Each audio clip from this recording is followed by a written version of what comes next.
Келесі лайфхак бізде утечка ток, яғни ток қашу. Бізде көп келеді клиенттер осылай машинаны түнде тастасақ, таңда от алмай қалады дейді. Яғни бір жерден ток сорып тұр, немесе қашып тұр дейді. АКБ-ны, яғни аккумуляторды ауыстырдым дейді, бірақ сонда да отырып қала береді. Осыны жасауға болады, ол үшін тек бір мультиметр болса жеткілікті. Мультиметрде қара шөпті комға тығамыз, ал қызылды амперге. Мұнда 20 ампер немесе 10 ампер деген тұрады, осыны орнына тығасыздар. Келесі мультиметрдің тілін біз ампер постоянный ток 20-ға қоямыз. Ал кейбір мультиметрлерде 10 деген тұрады, 10-ға қоясыздар. Ампер шатаспаңыздар, ампер переменный ток бар өзінің знагымен, ампер постоянный ток бар. Бізге ампер постоянный ток 20 керек. Енді бізде машинада барлық есіктерді жауамыз, және багажды жауып, освещение, барлық магнитол өшіп тұрғанына көз жеткізу керек. АКБ-дағы минус клемманы суырамыз. Суырғанда мына кольцоға бір шупты береміз, екінші шупты клемманың өзіне береміз минусқа. Мультиметрде 1 деп тұр, яғни бізде ток жеп тұр, ток қашып тұр. Бұл 1 деген бізде машинаның АКБ-сын таңға дейін отырғызып тастайды. Негізі допустимый ток өзі 0,08-ге дейін болу керек. Сол 0,08-ге дейін 3 күн 4 күн өтсе де отырғызбайды. Осымен жұмыс істейтін боламыз қазір. Түсіру керек. Бірінші кезекте блок предохранитель салонда және капоттың астында болады. Капоттағы астында предохранительден бастаймыз.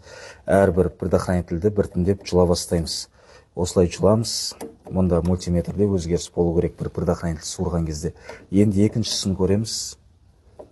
Өзгеріс жоқ. Үшті көреміз. Өзгеріс жоқ. Барлығын осылай жұлып шығамыз.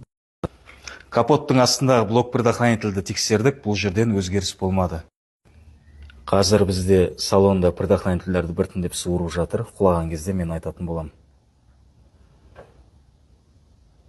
Міне құлады. 0,00-ге дейін құлады. Болды. Бізде осы предохранительдің бәрін суырған кезде, мұнда аудио дегеннің 20 ампер предохранитель суырған кезде өзгеріс болды. Ток құлады.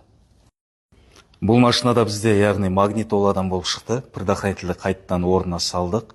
Магнитолдың артына бар, фишкасын суырған кезде ток қашуы құлады. Әр машинада әртүрлі болады ток қашу. Мысалға бізде магнитола болса, басқа машинада ближнийдан болады, немесе зажигание, немесе стеклоподъемниктан, тормоздан осы сияқты болады. Сіз команда аласыз, қай предохранитель суырған кезде ток құлады, сол предохранительдің жолын қуалау керек. Мысал ретінде айтсақ, бір предохранитель суырған кезде ток құласа, ол ближнийға жауап беретін болса, ближнийға бізде не жауап береді? Вертолет бар, переключатель, оның фишкасын суыру керек. Немесе релесі бар, релесін суыру керек, немесе лампаның өзін суыру керек.